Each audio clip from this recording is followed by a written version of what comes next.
శ్రీమాత్రే నమః. అందరికీ నమస్కారం. ఇప్పుడు మనం వారాహీదేవి యొక్క మహిమ గురించి మాట్లాడుకుందాం. వారాహి అనే పేరు వినగానే చాలామంది రౌద్ర రూపిణి అని అనుకుంటారు.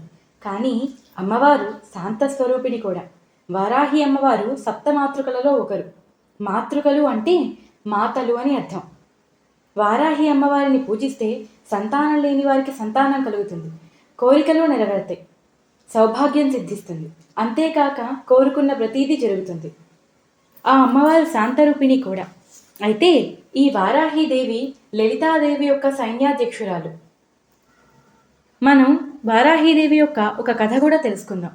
ఈ వీడియోని పూర్తిగా స్కిప్ చేయకుండా చూడండి. ఒకానొక సమయంలో భండాసురుడు అనే ఒక భయంకర రాక్షసుడు ఉండేవాడు. అతని మంత్రి విసుక్రుడు. వారిద్దరూ అతి భయానకమైన పనులన్నీ చేసి ప్రజలను పీడిస్తూ ఉండేవారు. దీనికి లలితాదేవి దగ్గరికి వెళ్ళి దేవతలు ప్రజలు అందరూ మొరపెట్టుకున్నారు. అప్పుడు లలితాదేవి స్వయంగా భండాసురుణ్ణి సంహరించడానికి తన సైన్యంతో సిద్ధమై యుద్ధరంగానికి వచ్చింది. అప్పుడు లలితాదేవి సైన్యాధ్యక్షురాలైన వారాహీదేవి కూడా అక్కడికి వచ్చింది. ఆ వారాహీదేవి భండాసురుడైన రాక్షసుడి యొక్క మంత్రి విసుక్రుడిని అతి దారుణంగా సంహరించింది. ఆవిడ సంహారాన్ని చూసిన లలితాంబిక వారాహీదేవి చేసిన సంహారానికి చాలా ఆనందించి ఆవిడని మెచ్చుకుంది.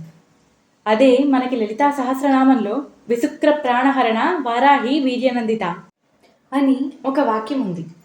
తర్వాత లలితాదేవి స్వయంగా భండాసురుణ్ణి సంహరించి దేవతలందరికీ ఆనందాన్ని ప్రసాదించింది.